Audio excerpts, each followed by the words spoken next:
We're here in track 2, welcoming everybody else who's joined us just now. My name is Ujjwala and I will be taking you through the session.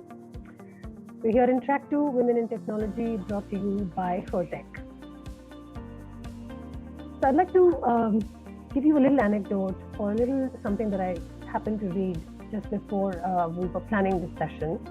A few years ago, Sudha Murthy, the chairperson of the Infosys Foundation, who's also a noted and loved author and social worker, said in one of her interviews that when she joined an engineering college almost half a century ago, she was the only girl in her batch. And no one would speak to her for an entire year.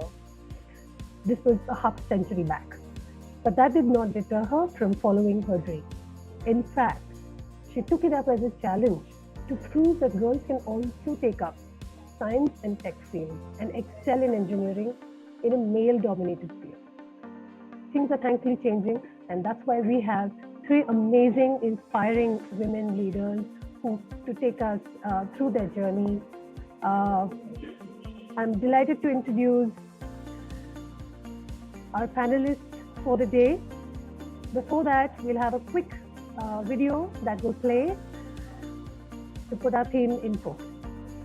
Gender disparities at tech companies are glaring, especially for technical jobs. And yet the number of women that go into the tech sector is actually far less than women that graduate in the field. When I told my mother I wanted to major in engineering, she said, "Ew, why?" All right. This time, same, but different. Now check this out, we back again, but this time we shift outside the men. IT guys, we kinda cool. Look cool with no girl and you're just a fool. We need more girls inside of tech. You're just as smart, so get that check. I'm gonna take you to IT school. You're a blockchain baller outside the men pool. Now Bill Gates said in '96 that the internet is gonna feed your kids, and AR will help you hear a new language in your native ear. But coding is boring, you see. But every day you're using C. Eventually, if you eat enough, I'll figure out how to make that stuff. Now come on ladies, it's time to be an IT girl. Java, coding, Ruby, and maybe even Now, Perl. why do you think I want to be an IT guy? You sit on the bus and look as if you're gonna cry. The future is bright, check out these IT first ladies. An industry with no diversity's just a little crazy. Okay, maybe it's cool to be an IT guy. I learned the ABCs of that computer side. TPs came out, we learned what's fine. 2 hours a day was a good bit of time, but Moore's law is exponential. Scrolling all day is consequential. Don't need to be a master at coding. Most figure it out as we're going. Every day is a bug you don't know. Control C and V is Stack Overflow. Come on, ladies, it's time to be an IT girl. The future is tech, connecting the entire world. Alright, makes sense, it's time to be an IT guy. But Asimov says, watch out, such a narrow AI. Thank you, ladies, so code in whatever stack. Unlike comedy in tech, it's cool to be a hack. Okay, I think I'll try to be an IT guy. Now change the name of your song to IT Diversify. Don't forget to subscribe. Thank you, Ramya, for that incredible video that just summed up what we think of women in technology today. With that, I'd like to welcome our panel who here to discuss the pertinent topic. Women built the tech industry. Why are there so few of them now? A warm welcome to Alka Goyal, Director, Software Development Engineering, Expedia Group. Jagruti Priya Satavalli, Director, Project Management, Fidelity Information Services Private Limited. Geeta Singh, Project Manager, IT at Deep Santry, moderated by Sukirti Gupta, co-founder, SippingSoft. Over to you, Sukirti. Welcome, everyone. So excited to be here today. So I think Sudha Murthy's story was really touching because although I graduated 30 years ago, we were 4 women in a class of 40. So yes, when I start this, I think when one thinks of a techie, more often than not, the image of a man comes to mind. It might be a male-dominated field, but did you know that it was actually women that built the tech industry? I was actually shocked by this too. Grace Hopper, who worked on the US military's first computer in 1946, she also identified the first ever computer bug. Margaret Hamilton led the coding team that charted Apollo 11's path to the moon. But the more profitable the tech industry got, the fewer women there were in it. Wow, that's shocking. More money it's making, the less women that are going into it. But according to World Bank data, India has more STEM graduates, which are at 43%, than in other developed countries like the US, which is 34%, UK, which is 38%, Germany, 27%, and France, 32%. While more and more women in India are attracted to the field when compared to other countries, what is unfortunate, and we all know it, that many of them are dropping off. And I shouldn't say many of them, I should say many of us are dropping out before they reach the C-suite level. There are many, many reasons behind this, a lot of family responsibilities, the fear of having to give up time to the job, the glass ceiling. Whatever the reason it may be, businesses are losing out when women hold themselves back in the field of technology. And this panel discusses many of the gaps that are responsible for this. Is it a degree? Is it employment? Is it retention? Is it pay, representation, leadership, workplace culture, or even a pandemic gap? It could be all of the above also. So I'm really excited to have with me Alka Goel, who is the Director of Software Development Engineering at the Expedia Group, Geeta Singh, who is the Project Manager of IT at Beam Sanctuary, and Jagriti Satyavalli, who is the Director of Project Management for Fidelity Information Services. And I hope we are all ready to get started. And I'd like to kick it off with a question to you, Alka. Alka, you like me have been, although you don't look it, you've been nearly 3 decades of experience in the tech field, and you've risen to the rank of director. You call yourself someone who's intrigued by people and eager to see what drives them and makes them thrive. Given this, what have you observed as far as what drives women in the tech field? And more importantly, is there something that's holding them back? I would love to hear your personal experience to illustrate your point. Thank you so much, Sukriti. I can so very well relate to you. I started my software journey back in 1992, and I was posted in France. We were writing French software for French defense. And I have seen that, change in technology. So contrary to the myth, there is a perception that women do not have skills, or they are not hardwired, or they are not wired for technical careers. The fact remains that women, they love challenge, they love meaningful work, and which is actually stimulating. What attracts women to tech is they make a positive impact, hands down. There's no question about it, because they can bring inclusion, they bring creativity, they provide more balanced perspective, they are very good at solving problems. It is never boring. Technology is not boring. From 1992 till date, I have to be on my toes, because you have to keep on sharpening your saw, you have to keep on upgrading your skills, And see, it offers great perks and flexible hours, because it matters to women that, that we need that flexibility. Now, what holds them back? Multiple reasons, and I can talk about top 3. And as I've been doing a lot of mentoring in my organization, I have noticed one common theme in women is inability. I will not say inability, I'll say hesitant to even express themselves, or I'll call as confidence gap. And same experience, same skill set of a man sounds very confident, and the same experience and skill set of a woman, she will think twice or 10 times unless she's doubly sure. So this gap is glaring, and again, I'm not generalizing. There are exceptions. There are many confident women at junior level and at entry level, but statistically, women will never apply to a job or a promotion unless they are 100% sure. But men, whereas it's a statistic, even when they're 60% sure, they apply for it. So this is one thing which I tell all the ladies, speak up, raise your hand. It's okay. Even if you're making an opinion which is different from others, just speak up. And that is where, I think we as we as ladies have to do a lot of thing, and we have to just trust our instincts that we are okay. It's okay to disagree. It's okay to raise your opinion. So second biggest aspect which holds them back is balancing that personal and professional life. And this is very relevant, especially in young mothers. When you are a young mother, you have that guilt all the time. You keep on validating that balance all the time, because that's what we are, we try to balance between office and work, and that induces a lot of guilt in us. If let's say, and I have been through this journey, because when my son was young and he was sick, and it was very difficult for me to concentrate in office, and if I take leave, I used to feel guilty all the time. that is a very crucial moment for women. And that is the time where I feel that women should take more mentoring. They should talk to more people. They should have that ecosystem, because that validation, that inherent nature of validating that balance is, that they need help at that point in time. And third, we are very self-critical. We're so self-critical on ourselves. We take more blame on ourselves than it calls for. And often at times I have seen in my personal experience, people ride on that excuse or guilt, or people ride on that, they take advantage of that. Because if, let's say, it's okay to be honest, it's okay to be self-critical, but in a situation, if you had your improvement area was 20%, we'll talk only about that 20%. We'll not talk about rest 80%. So people will ride on that 20% only is a reason for failure. So that is not okay. Don't be so self-critical. Have that if you're balancing, it's a very good thing you're balancing personal and professional life. So don't have that guilt. And again, have that confidence. Just speak up, raise your hand every time.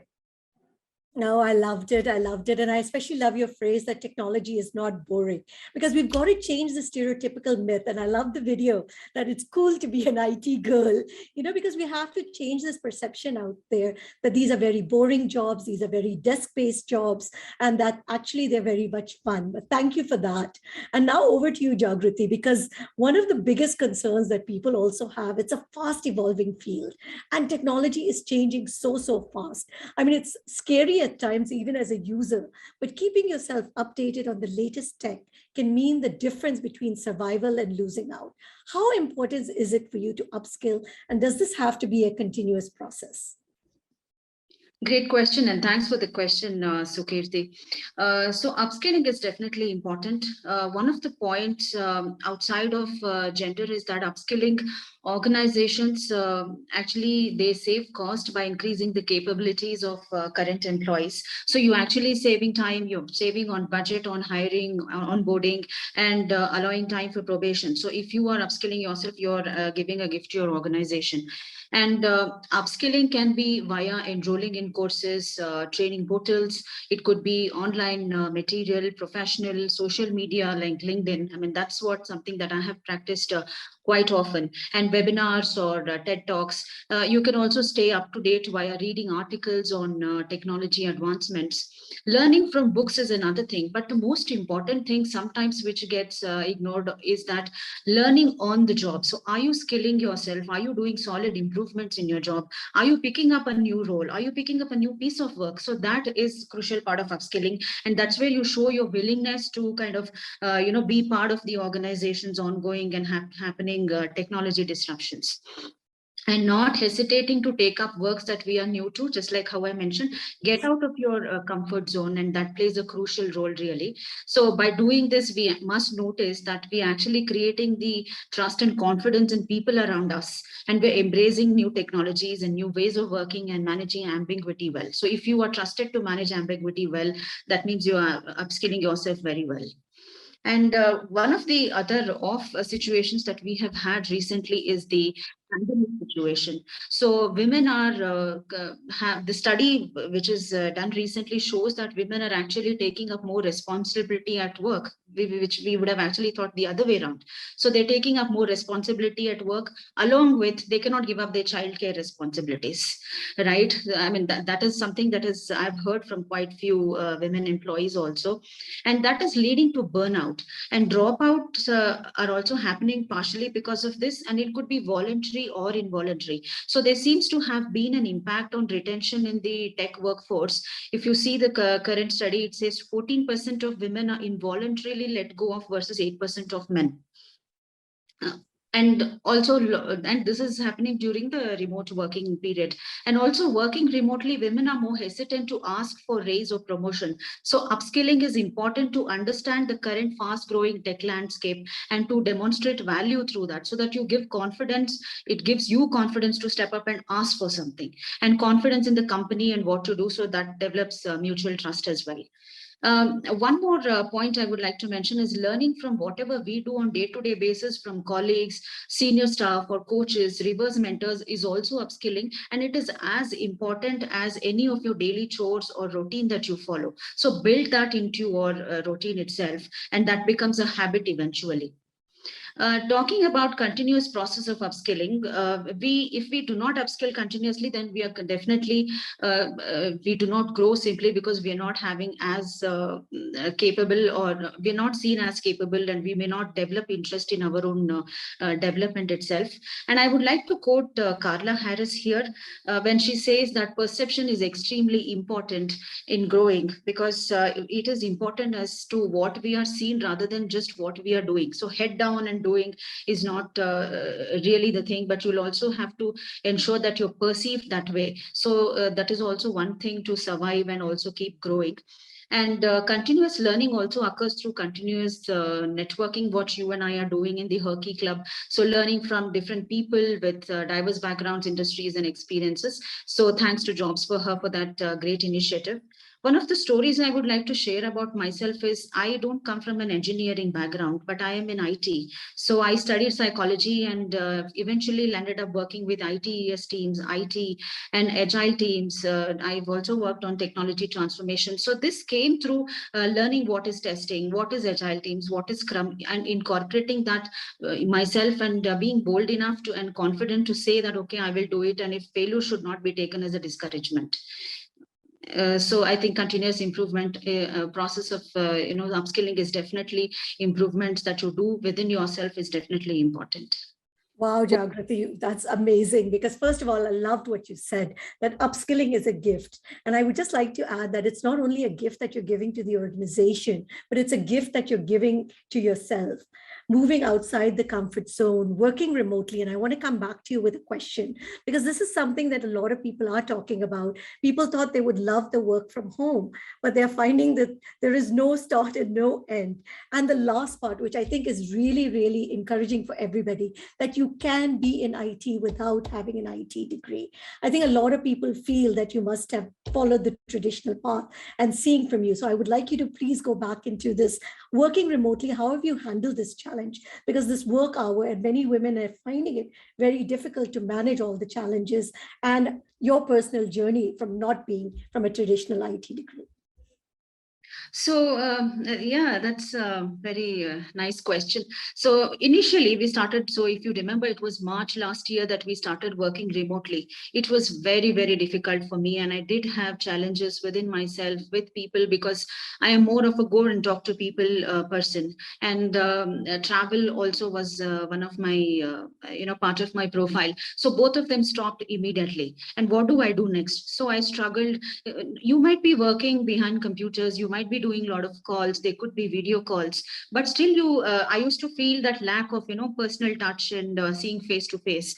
And one more thing was that you get busy at home, because people see you at home and they think, okay, now she's it could be a man or a woman, so this person is available for something. So cut out your scheduling is something that I realized was very important. So time management and personal management. And that's when I also started joining network groups like Herky and few other network groups. Then I started interacting with people, and I must say the amount of networking that I did during pandemic is over whole of lifetime I haven't done. So that's how I handled it. Fantastic, fantastic. And now over to you, Geeta. A lot of people feel, I mean, everybody is talking about tech. What does the future hold for women in tech, and what is needed to ensure that more women are part of this future? As we heard that they are taking the degree, but they're just not making it to the top. Hi, Sukriti. I hope I'm audible. Yes, you are. Thank you. Thanks, Alka and Jagriti. When you guys were talking, all the things were going back in my head, and I can imagine and visualize what is happening from last one and a half year, actually. Even most of us are going through the same situation. Thanks for bringing up and discussing on this.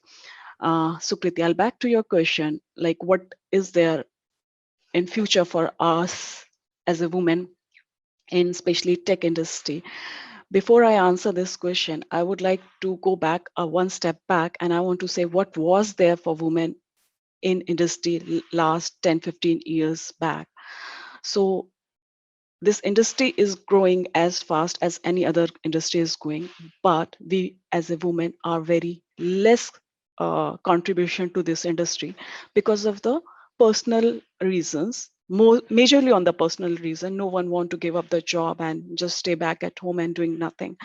So if you see the trend, industry is growing as fast as it can. Nowadays new languages are coming. It's not just C++ or Java. A lot of new platforms are coming up. Cloud is coming, then AI, artificial intelligence is coming, then your machine language is coming. We are going to more automation, towards more automations. So the when you ask me what is there for in future for women to be in tech, there's a lot of things, a lot of technology where we can contribute, provided we are ready for that contribution. What we need for that, we have to be self-sufficient, and we should be ready with that level of knowledge. If we are just simple graduate and postgraduate and we are not taken some sessions or trainings on these new technology, we are out of the market. Of course, we will be out of the market. So to answer your question, what's there for women? There is a lot of things. We have to just prepare ourselves to present our skill set to the industry. And industries nowadays, they are supporting a lot. I have seen a lot of people, a lot of industries which are providing women work to back or many programs where they can join after their break, a good career break. I have seen a female who is having a 5 to 8 years of gap, and because of these programs from the organization, they can back to the industry and at a very good position and a very good pay perks. So industry is providing the opportunity. We have to just prove ourselves. There are opportunities, a lot of opportunities. If you see in my own team in project where I'm managing this project, I've got 4 women and 3 males. I shouldn't say yes, but yes, that makes me feel good. Yeah, and believe me, they are doing really, really good, very excellent. It's a mixed bag of male and female and different knowledge skill set. One is from data engineering team, other is from BI team, other is from business. The way they work together with these male and explain the things, it's marvelous, it's commendable. So you have to just prove yourself. Opportunities are there, it's abundant. So the lot of things are there. Second is what we need to ensure that women are part of that future. As I already mentioned, you have to bring up with that skill set, and that skill set come with a lot of education, trainings. You have to review and revise your knowledge time to time.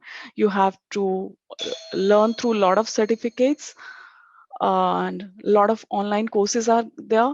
At the same time, there are many organizations which are supporting women on upgrading their skills. So just utilize that opportunity and be on that podium where you can prove yourself that you are a part of this industry and you can contribute a lot more than what other gender can be. So that's all from my side. Thank you, Geeta. If you have That any was specific, excellent. Yeah, no, we'll be taking lots of questions. I already see them coming in. And it's so good to know that this industry we all see is growing so fast and that the opportunity is there. But I think you put it very correctly that we need to be ready. We need to be ready for that contribution and have that knowledge and constantly be upskilling ourselves. But you've raised also a very important question, and I'm going to ask this to all the panelists, but I'll start with you. Can you tell us, and everybody wants to know, even though we continuously talk about upskilling, what's the most in-demand technology right now? And what should we know about pursuing this? See, it depends on the interest of the person. I'll tell you, I started my career as a tester. Okay. For 7 years, I was in testing and I lead testing projects. But then I thought I can't survive along in testing. So I jumped to project management. I start managing. After changing my career, the very first project I did was SAP implementation. And most of you knows that it's very critical, huge project. The implementation is most of the time, 80 times it fails. But luckily it was success. Yeah, it was in a government organization. So it got their own challenges, And then I did my PMP certification, because that is something where I have to justify my skill set, that I'm good at my project management skill. So I come up with PMP certification, so that adds value. And in future, I'm planning for more certification so that I learn myself and then I contribute to my projects and to my organization. So learning is a always continuous process. At the same time, when have done my certification, I read it online a lot, and I try to implement those changes. Especially when we are working in Scrum, there is no defined pattern for Scrums. You have to learn every time. There are certain ceremonies which are there, but every time new challenges, new project. So you have to evolve with those challenges. You have to deal with a lot of different kind of team. So it's everything is challenging and you have to come up. And I think women are the best when there is a challenge and they have to find and give some solution. They are the best. That's my thinking. But Geeta, I want to ask you one question, because we talk about self-learning. How important is it to actually get the certificate? And Alka, then I'm coming to you because you've been 30 years. So I want to hear your process of learning after this. See, every certificate has some agenda and some skill sets to be upgraded, because this is growing industry. It's important that way you learn a lot of things which you might not learn from your project execution on day-to-day basis. And moreover, when world is evolving in different direction and going up, making it more complicated, you learn something and you try to implement those things in your project. That's the reason why they are important. And that's another way to prove to the organization that you are learning. It's not just like I did my education 16 years back. I did my MTech in 2006. After that, if I don't read or upgrade myself, I won't be able to justify to the people and with whom I'm working. So it is very important, actually. It is very important. Thank you, Geeta. Now over to you, Alka. I'll tell you one thing. I'll tell you one thing. When you are going for an interview and there are suppose 200 people and only 20 are there with the certifications and rest 180 are not there, what will be there in your mind? Why they 20 have done certification? Why not 180 other? So that's the thing. That gives one thing, that people are upgrading themselves. People are learning from the new things. So that's why it is important again. Good to know. It gives you that competitive advantage also. But Alka, I want to know from you, because 30 years, how have you been and what is hot right now? Because I know what was hot when I was there was basic X and Y. So please talk. I call myself as work in progress, actually work in progress. And very interestingly, before I answer this question, when I was joining Expedia 3 years back, I was in Cadence Design System for 14 years. It's in semiconductor industry. We were writing software for, it's electronic design automation. That's a very specialized field. And I was moving to e-commerce, altogether new domain, altogether new technologies which I have never even heard of. Many people in that organization asked, why are you, I hope you're retiring, because my son had started working at that point of time. He's in Seattle, working. You don't need money now. I said, come on, it's not about money. Now is the time it can be my version 2.0, I can go all out, because I don't have to devote that time or guilty all the time that it's crucial years. I have to go teach him or look after him. I said, why do you even expect women to retire? It's not just about money. It's about, having that mindset that you're upgrading yourself, you're learning new things, you are sharpening your saw. So this is one common myth that many people have, that after, it's all about money, your son settles down, everybody's earning, you're stable, you should retire. So my answer was no, big no. And I jumped to a domain which was so new. Every day was a new learning. It was so challenging because I was used to an area for, let's say I was used for a particular domain for 26 years in semiconductors, and I switched to altogether new, which is e-commerce. All the technology, everything was new. So for me, that excited me. That gave a lot of kick, that because I was so stagnant, it started to become boring, because you have been there, done that. What's new, right? So again, there's so many hot fields here nowadays, not what we had back in 1992 when I started this journey. It's like, if you want to, if I have to name some, which is application and artificial intelligence, cybersecurity, cloud computing, project management, software development. These are, but I would always tell people that don't get fixated on the current trend because it will change again. It's a very changing, technology changes very fast. What you find hot today, it would not be relevant after 2-3 years. So keep on upgrading, which, Geeta also said and Jagriti said very well, that keep on upgrading your skills, keep on having those certifications. Like after this venture of mine, after Expedia, because Expedia promotes a lot of learning, and they support women all out. So I am taking all those cloud certifications because I am handling a cloud portfolio, all the portfolio where I'm looking after all the, cloud resources and automating it. It's such an interesting field, but challenging and intimidating also at the same time, because when I joined, I couldn't even understand what people are talking about because it was all Greek, French, whatever to me. I couldn't understand a single word because then I felt so out of place. Either you take that as a challenge or you just leave. Leaving has never been an option for me. I said, no, I have to learn. I asked for it. So what Geeta mentioned is keep on continuously learning.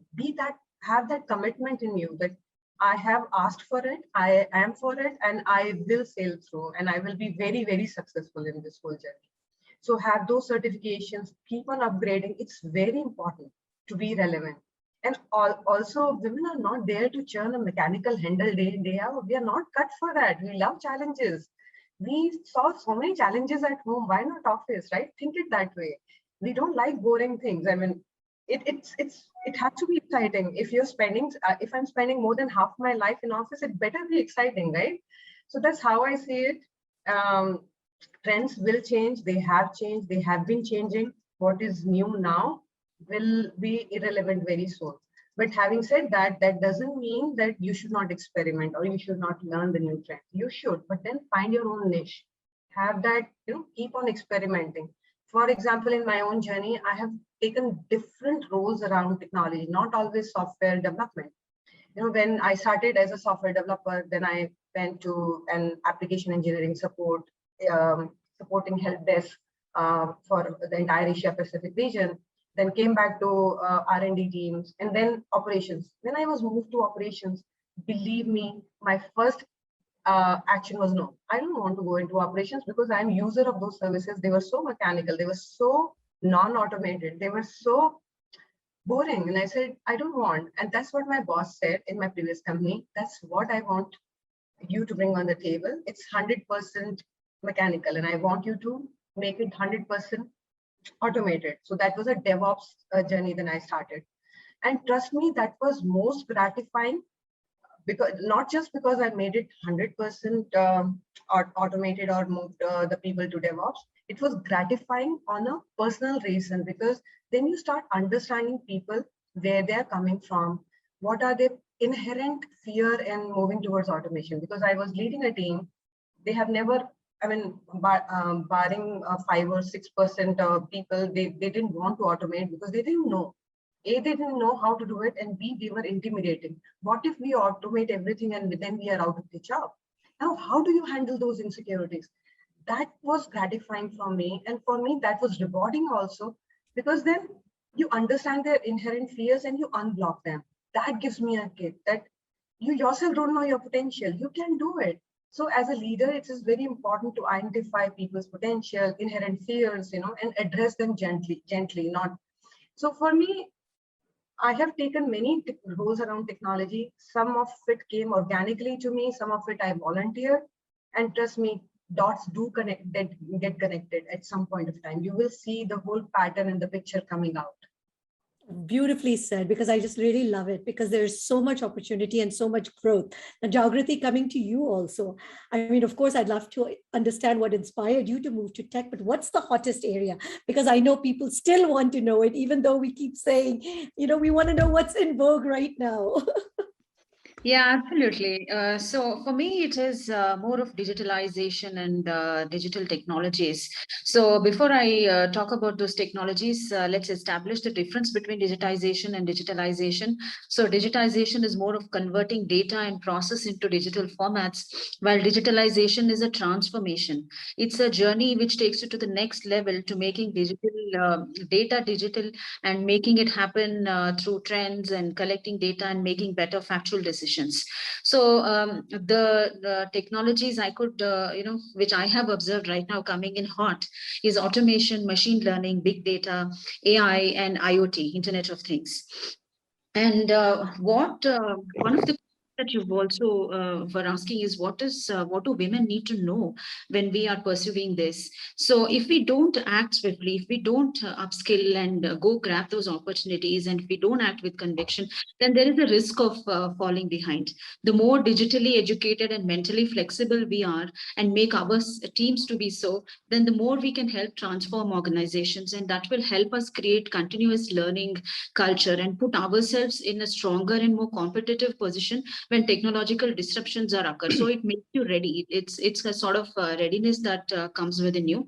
And doing so, if we should also know that there might be hurdles as society and companies are slowly moving towards being inclusive, or at least some of the organizations are striving to diversify their workforce. So how we manage these hurdles is through upskilling, which we just spoke about a few minutes ago, and being assertive also at work and having crucial conversations with our work partners. So express your willingness to be put in spot, and then only they will know. So you might have heard sometimes that, you didn't ask, so I didn't give you. So learn to ask yourself there and be ready to ask. Make yourself ready to ask, because we women believe in being ready, believe in being perfect. If that is so, then be perfect, then ask for it. And go ahead. Yeah, sorry. Shaping the next generation is also important, because shaping the next generation talent plays a role as women tech leaders in embracing new technologies, establishing the operating models and facilitating adoption of these technologies is also to be taken care of. And personally, have experienced doing that, and it becomes easy for you to lay out that platform so that we help our next generation women to be included in technology related careers. So if you get a chance to become a woman leader, please do lay that platform for the next generation women, so they get more encouraged and they don't go through the discouragement some of the earlier generations did. We should also note that funding for women funded companies are kind of known to be less. So understand that building trust through having cybersecurity in place, understanding and communicating the environmental impact is all the more important for women-led startups. And maybe in future it will become on par and become a BAU. Those are my thoughts. No, I love what you said. Ask for it, because a lot of times, that is where we are the shyest. We just think that things will be given to us. So excellent, excellent advice. And I know there are tons of questions coming in. So over to you, Ujwala, to take the audience questions.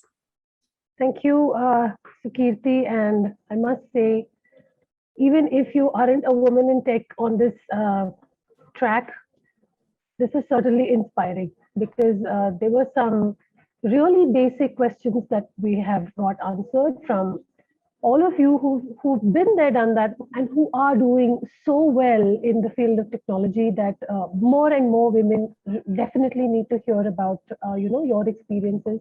I do have some questions that have come in from the audience. One that I found very interesting is, how do we find the right career mentor? So suppose I want to look for a career in IT after a break.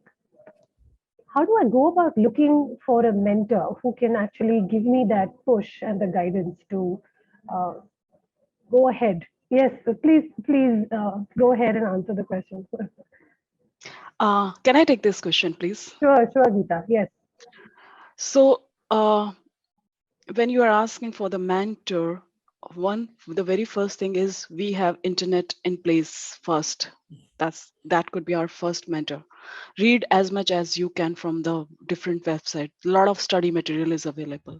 Second, you got your batchmates who can help you out. Then there are people with whom you worked in your past organization. They could be your good mentor. And next thing is, when you know in which technology you want to flourish, find people on LinkedIn, they'll help you out. There are a lot of groups in that particular technology, they'll help you out. When I was preparing for my, I can say why, when I was preparing for my certification, I got one person from US who helped me and who explained me a lot of topic when I was preparing for that certification, and it helps me a lot. So when you have internet in your hands on fingertips, that is the first guru for yourself, and then you start finding people and in your That's organization. amazing. That's Sorry? amazing. That is like a practical tip that all of us need to follow. That's the first step to get ahead, is to get your research correct, get the foundation right, and then you can find the person who can be suitable to mentor you accordingly. That's amazing. One thing, just on- one last line.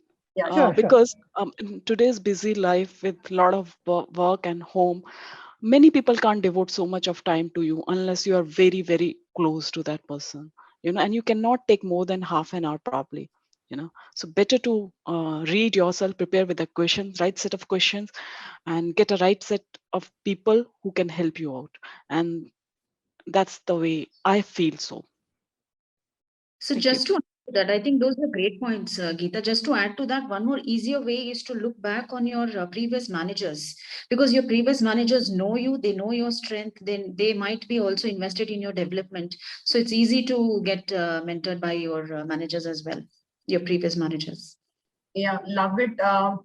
Actually, and also many organizations like my organization, they have formal mentoring programs where you can ask that, and you can sign up for it that I need mentoring, and they will assign it to you basis they see some commonality, and then it's a formal program that my organization has launched. And also, I also personally mentor people. What you said, Geeta, when the student is ready, the teacher does appear. So you have to be demanding. Ask for the mentor. Not just necessary that you ask for a women mentor. I have 3 men mentor whom I feel that they have a very strong career and I want to be like them. And there is a women mentor also, so that I get a full aspect, that because there would be not one person who will fitting all the things or will be able to devote. But if you're demanding and you want that help, go seek that out, and you have to be demanding for that, because your career is your ownership. And if you want help, just seek that out, and ask for it. That's great. So like when you answered the question about mentorship, you very clearly brought in a whole other set of points about not bringing gender into this perspective. It's just about people in technology wanting to grow, and it's about your capability that you want to enhance, right? One key point is that you have to figure out people, those you feel very safe talking to. You feel that they care for you, they are invested in your growth, or they care for your growth.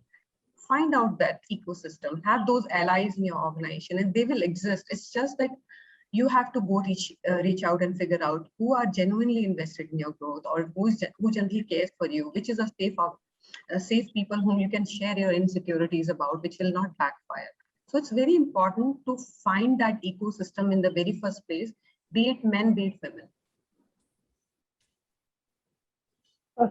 Perfect. That's what we want to hear. And I like how you brought up the point about mentoring programs in several organizations, including yours. So would you then say that as a woman who's wanting to get back to work and who's attending an interview, say, would it be okay for her to ask in the interview if there are any such programs available in the company? I think that would be a great start, right? Yeah, absolutely. And frankly, Expedia does have a women returnship program also.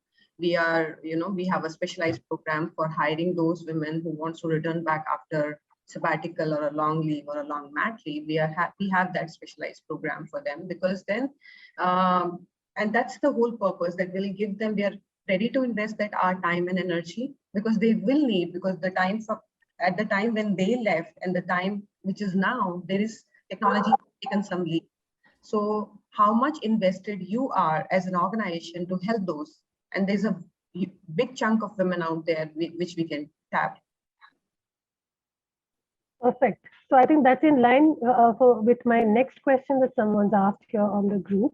This is from Swati. This is from Vaibhavi, I think. Yeah. So she feels like there's a certain amount of lack of confidence, say, if women want to switch from one role to the other. Number one is to find the right upskilling opportunities. Number two is to figure out how to find them. And number three is to just go ahead with one. So should you stick to one, or should you dabble in several? Because like you mentioned, the tech industry is evolving like at crazy speeds. And if you're fallen back a couple of years, you definitely need to catch up in order to be in the game. So what would you say to sum it up? In terms of a mentor, yes, you very rightly pointed out that you need to start somewhere, and that somewhere will be online. Go find the right mentors. But what would you say about upskilling? Because there are also equal amount of upskilling opportunities in terms of online courses, online one-on-one coaching sessions that you can. So how does one start? Because it can be overwhelming when you're coming back after a break. Any insights on that? So I'll take that to begin with, if that's okay, Ujjwala. So that, when you, I agree with there are hundreds and thousands of options for upskilling, and there are different ways of doing it. But what works out for you is the most important. So if you go Google and if you want to learn a technology and you find hundreds of links there, you may have to explore a bit and see what resonates with your previous experience. What is it that you want to get out of it? And then select that. And if you think I'm not a person who can read a lot, then attend your webinars and take up mentorship, or rather take the mentoring as an option, and start learning from people's previous experience. Yeah, what works for you is the most important. Yeah. Absolutely, and it has to be contextual. For example, I'm handling a portfolio and I start learning which is non-tangential, or something which is not related to it, I will be lost, So it has to be contextual and need of the hour. You have to slowly upskill. It's not just that I want to learn 100 things today and it's not well planned, it's not contextual, it is not relevant. So it has to be relevant and contextual also. Yes, I completely agree. I think that's a very valid point, right? It's overwhelming, number one, to have so many courses. And then I think it's also overwhelming to have peer pressure in terms of people telling you what to do. In terms of people telling you that this is a good course, that is a good course, or you can't do this, you can't do that. So I think to sum it up, the whole point of our conference itself is the theme that says I can and I will. So I think you'll have to make up your mind first on what you want to choose in order to go ahead and break some barriers in the tech field for sure. I have one last question. This is from Vaibhavi again. I have worked in the IT industry before my maternity break, and it was expected from us to work more than the working hours. It was manageable then, but how do I make sure that I can give some time to my kid and manage my work as well? So I think this is fairly relevant to all of us, regardless of which profession we're in, especially the last couple of years. So how do you then talk about work-life balance when it comes to finding that space between choosing a career that you would love to go down with and also balance home? Any personal insights that you guys would like to share from your experience? I can take that. Work-life balance is very important, and tell all my team members, irrespective of gender, irrespective of men, women, that have that balance. Because unless you're happy, unless your mind relaxes, you will not be happy to come back to office next day. You should be excited that you're coming to office. And honestly, statistically, if for 8 to 9 hours you work in a committed way, diligently, it's sufficient, and tech industry, not all the favors of tech industry demands that you have to be online or you have to be available for very long hours, unless there's some specific roles like operations where you have to provide 24/7 support, or there are shift kind of roles, or there is something or some specific role which demands that.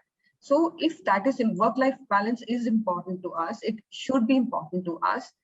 First of all, figure it out that are you in the right organization, the right role, and what is it that you have, so figure that out first, that part first, because in tech industry, majority of the roles offers flexibility, that they offer for example, in my organization, we have recently come out with a hybrid work policy. Even post-pandemic, you don't have to come all 5 days to office. It's permanent, 3 days in office, 2 days at work. So you have a larger, it offers you that flexibility that it's okay to, especially for people those who have babies, like you're working for 1 hour, you can go check your baby, right? It's okay.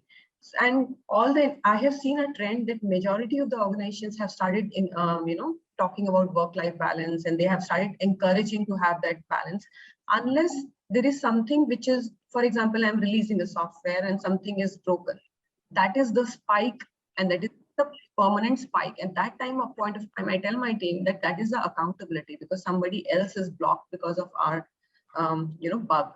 That is the spike where you just, at that point of time, yes, work-life balance does get for a toss, but it's a spike for a very short term till the time you fix that bug, and that is not permanent, and that is not, it doesn't last for long. Unless for those spikes, I have seen majorly in the tech companies, there is, many roles which offer that balance. That's amazing. I hope that answered most of your questions. Whoever has asked about work-life balance, I think it's very important to stay sane, stay focused in whatever you do. I'll take one last question. This is again regarding upskilling that has just come up. While upskilling is helpful in finding better opportunities, some of them say that, Madhura says, I've been struggling with the same for the last 6 months. Lack of experience in a new field is difficult to get a job, even though you upskilled in it. So if I want to switch my career in technology and I'm upskilled in a certain area, if I don't have the relevant experience, I still find it hard to find a job. So is there any advice you'd like to give women who are going through this? Can I take that to begin with? So yeah, if you, I do understand people might have put up saying that we need experienced folks, and there could be people hiring freshers, so you can look at that as one thing. The second thing is there are various freelance websites to go where you can go in and take up assignments. So you don't have to be employed. So that will give you a good start for starting your experience. And also the third thing is there are various portals like GitHub, etc., where you get projects. So which you can showcase on your CV. So that might help. I just want to add 2 points to this, if time permits. Yes, please go ahead. We have 5 minutes. Okay, thank you. So it depends, like how much experience that person is having. If the person is above 7 or 8 years experience and want to change the technology entirely, then it's quite challenging to justify, and other thing is the person is working in an organization, he or she can always go to the manager and say, I have upgraded my skill in this technology, and I want to change this and give me an opportunity to prove myself. So that's another thing. And if you're out of an organization, then you have to seek someone's help to justify your things. Perfect. So it depends where are you standing? You are within the organization or out of the organization. If you're within the organization, organizations are always there to help you to flourish, provided you can contribute to that technology with your knowledge and skill sets. You have to justify. If you're out of the organization, then seek help from people, those who can help you out. That's what I can say. That's amazing. I think this is one session on women in technology that has offered so many practical guidelines to women that you can just take these away and put them in a rule book and say, let's follow these to, just get your career either started in tech or restarted, or even just climb up the career ladder. So any passing last thoughts that each of you would like to share before we end this session? I can say one thing, which I feel very passionately about to all the ladies whom I mentor, and said, guys, that first of all, create a strong brand for yourself. Your work should be your signature. And that doesn't mean it doesn't apply to leadership. It is across all levels, even at entry level. If my boss has given me a work, then he should trust that nobody could have done better than Alka. And every small detail and diligence matter. For example, even if I've done a good work, but I send a mail with a lot of spelling mistakes and a lot of careless mistakes, what is the perception I'm giving out there? So your work should be your signature. Ask yourself, are you doing that as a tick in the box, or are you very diligent about it? So diligence, love and passion that you show, even if it is a small task, but the way you deliver creates that your unique signature. So I tell all the people all the time, your work should be your signature. Your adherence to your commitment should be your signature. Saying that if I have given the task to Alka, do I have to follow up, or it will always be delivered 100%? And that is something that we as a women have to take very seriously, because otherwise we are giving those perceptions and then we feel victimized, which is so wrong. And I tell that universe, trust me, wants us to win. It is up to us. We want to be act like a victim, or we just want to create and we want to course correct and create our own destiny. I just like to add that life is very zigzag. There is no straight line up. So, you'll be doing lots of different things. So a lot of people that are asking about upskilling, sometimes to go up, you need to take a step back. Yeah. That's perfect. I have quite a few members in this audience who are asking if they can contact any of you for a mentoring session. So I think that's how inspiring all of you all have been in this an hour's panel discussion. I can't imagine how, if people can get so much out of an hour, if they invest this time in getting the right mentors, women can actually flourish in whatever field they choose to take up. So I'm extremely grateful to each one of you for having joined us today at this Women in Technology track. And thank you so much to all our audiences who've been so engaging and who've been, not shy to discuss, your personal journeys. I hope this has helped in some way where you've gotten some kind of motivation to go ahead and, do what you want to in the field of technology. So before I end this session, I'm just going to say thank you again. Please, I will put in the chat the link to our app. You can download the Jobs for Her app on your Android phone. You can also please visit the online platform for Career Fair, and do come back for the story sharing session that we have right up. Thank you so much. Thank you for giving this opportunity. Thank you very much.